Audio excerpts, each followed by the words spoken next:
You know, when in the previous episode it was mentioned that Zapili is destined to die if he chooses this path, I kind of got the vibes that he has a lot of death flags on his head. We saw his flashback, and it was mentioned, of course, that he is probably going to die. And few things came in my mind. The first one was, of course, he might die, but he might not die in this battle. He might die by the hands of Dio.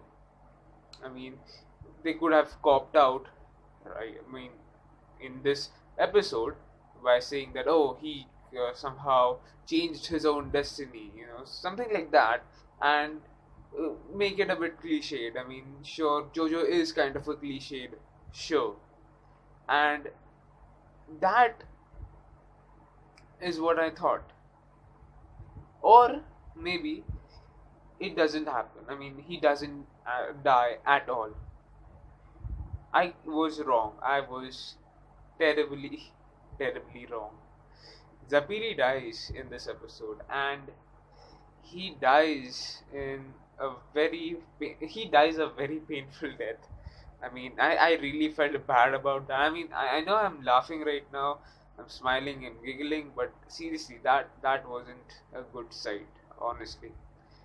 It's sad because this guy, when he died, he kind of shares his life story with Jojo. He says that he had a family.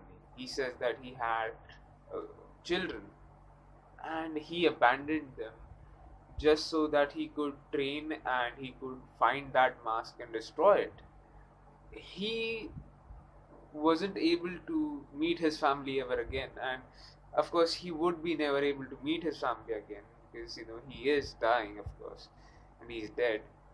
And I don't know what I mean when thinking of his family, which we don't know anything about. It is sad somehow. Your husband or your father just abandons you for a reason which is kind of convoluted. How would have they reacted on it? I mean, I don't know. But this whole episode kind of was about Zapili's sacrifice. And the way Zapili sacrificed his life was when he got into this fight, he kind of distracted Tarkus. He said he did try his best to kind of maneuver him, to kind of get him off Jojo, so that Jojo could take a breath and he could come back and defeat Tarkus. Unfortunately, that did not happen.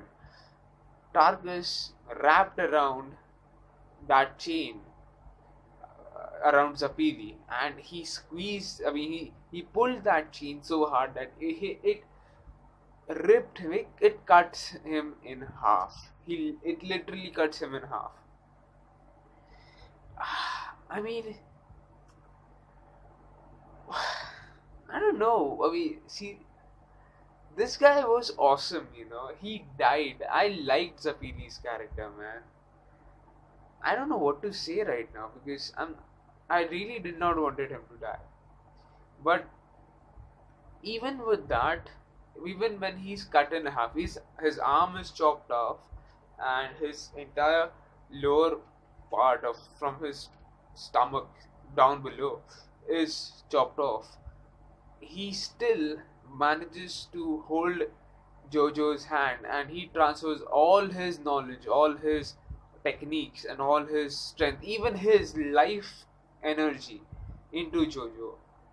Jojo, on the other hand, because of that pull, got his neck broken, and he wasn't dead, but he wasn't really in a good shape as well. He was unconscious and showed very little signs of movement. But when he got that transfer, he suddenly gained this enormous strength. He was able to lift Tarkus, and he was able to break the chains, which were break the lock, which was around his neck. And even Tarkus mentioned that with his strength, his original strength, Dio made him more stronger. And even with that strength, he wasn't strong enough to break those chains. So, yeah, Jojo's transfer of strength that he got did made him powerful, which actually kind of makes me question the entirety of Hamon, because what can Hamon do? What else can Hamon do? Like, this literally reminds me of Yu Yu Hakusho when Kuwabara, when Yusuke dies, and this was back in the Saint Beast arc. I don't know how many of you guys have watched Yu Yu Hakusho. It's a great show, by the way. You should watch it. There was this arc where he fought a demon, and in during that process, he died. He literally died the second time in the series, by the way. And the only way Kuwabara thought that he could save him was by transferring his life energy into him. Of course, Kuwabara doesn't die, but with some transfer of his life energy, Yusuke was revived again. He was resurrected. The same thing happens over here, except Jojo wasn't dead. He was unconscious and was in a very bad state, but he wasn't dead. When he got up, he got super strong and managed Tarkus. When he died, Tarkus died. Zapili had his last words, and they kind of mourned over his death and gave him a yeah. They burnt his body and as a um, death ceremony of some kind, as a funeral fire. And after that, they visit this town where was living, and it seems as though that the town has been infested by these zombies, because most, or maybe probably all of these town members, except of course Poco's sister. I mean, why not? You have the kid with Jojo. Why not put his sister in Dio's hand so that they could actually have more of an urgency, which is actually kind of weird because Dio as a problem is a well enough urgency to solve. Why include another character between it? But anyways, uh, so they actually meet this guy who apparently was someone who knew Poco, and he is turned into a zombie. So basically, it is well to assume that the entire town has turned into zombies. On the other hand, they also kind of show what Dio is doing, and he, in this small part, it's just for like 2 minutes, and in that 2 minutes, he just shows what kind of a fucked up, evil piece of shit Dio is. Like, what an asshole who makes his mother makes so the scene is that a mother is trying to plead Dio to leave her child alone, and she says that I'm ready to sacrifice my life if you guys promise to not harm my child. And Dio, knowing the fact that once she turns into a zombie, she would eat anything, any human flesh, regardless of their relation. And he, of course, turns her into a zombie, and uh, he watches her devouring her own child.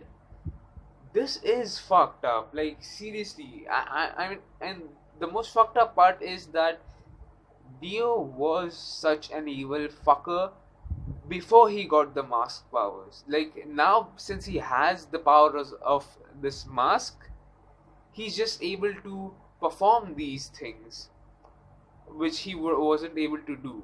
If he had these powers a long time ago, he still would have been that evil bastard that he is right now. And man, I just want to see Jojo rip him apart. That's how fucking that's what a character he is, and it's good because we have to hate him. He is the villain, and we have to hate him. So I do say that as far as the writing of this character is concerned, they did a very excellent job on it. So I do compliment the writers over this. So at the end of the chapter, at the end of this episode, we get to meet three new characters. Not necessarily new. I'm talking about Tom Petty. I mean, come on, he was introduced like 2 chapters ago. Why am I saying chapters? 2 episodes ago. And we meet Dyer and Straits. Now, both of them were associated with Zapili. They knew Zapili very well. Like Dias did say that he knew Zapili for over 20 years now, and I don't know why are they here, because if they would have been any sooner, they actually would have provided some help in this fight. Sure, Tom Petty does say that the Zapi, even if they would have arrived earlier, they probably wouldn't have been able to save Zapili. But you never know, right? At least they would have made things more easier for them. And why didn't they arrive much sooner? Wouldn't have it been much more better that Tom Petty, the master who taught Zapili, would have trained Jojo? It would have been much more better for Jojo, right? He would have learned so much from this guy itself. Anyways,